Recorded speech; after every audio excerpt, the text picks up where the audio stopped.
Hello, everyone, and welcome to Plexagon Stuff, where I talk about stuff. Today, let's talk about Astro Bears. For those who don't know, Astro Bears is a game developed by Sanka that was released on July 18th, 2019, exclusively for the Nintendo Switch platform. It was previously Astro Bears Party, which was published by Cubic Games, but due to some sort of dispute that I don't really know much about, control was transferred over to Sanka, and this new version was created and launched independently from the old version. What makes Astro Bears such a great party game, in my opinion, is due to its simplicity in design. It's somewhat based off a Snake, which is when a snake gets apples to grow its tail, but if it runs into the tail, it dies. That concept of running into the tail and creating a tail makes up the core of the game. You run around this sphere with another bear, most likely, and you try to avoid their tail and your tail for as long as possible. You have two moves at your disposal. You can jump, you can hold the jump to hover, and then you can boost using B, but that gives you dizziness, which means you can't jump and you're slower for that time period.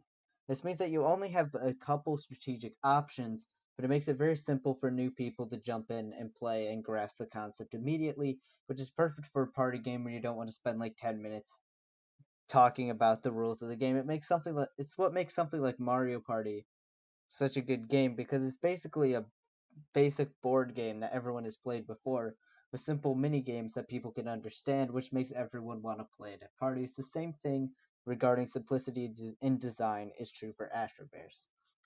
Another thing that makes Astro Bears such an interesting game is the fact that it's a very cheap game. It's $5 usually, but you can get it on sale for very low prices, usually around $1. So it's not expensive to get, and unlike a lot of the other like dollar games that you see in the eShop, it's not garbage. Like a lot of the games are garbage. They have clunky controls. Everything feels fluid. The music is pretty basic, but it works. And the character designs are fun and interesting, and there's different unique capabilities for each bear that makes them worth picking over the other. There is some sort of meta. It's dominated by Cyber Bear from what I can tell. Apparently there's Astro Bears Championship, so you could be a pro Astro Bears player, just saying.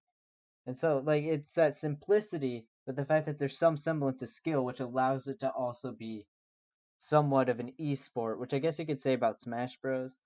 And that the fact that, like, it's supposed to be a party game, items flying around everywhere, but people have used it and turned it into a competitive game. Obviously, Astro Bears to a much lesser extent, but the same concept still applies, and there's a reason Smash Bros. Is so successful because it appeals to a wide audience, and Astro Bears, I think, does a decent job of also appealing to a wider audience due to being simple and yet having some skill and some depth to keep people trying to come back and get better and better. I'm not one of those people. I'm very bad at the game. So yeah, you may be wondering why I decided to talk about Astro Bears. It's because I think it's a cool game, and like in the Nintendo Switch community, it got a lot of flack for like, oh my goodness, they got Astro Bears. It's so dumb. I think it's a good game. I don't think it deserves the hate that it gets sometimes. And I just like the game. I like how simple it is, and how they made sure that everything works well. Because there's so few concepts, everything just works. It just works. Yeah, I like Astro Bears. I am a Astro Bears appreciator.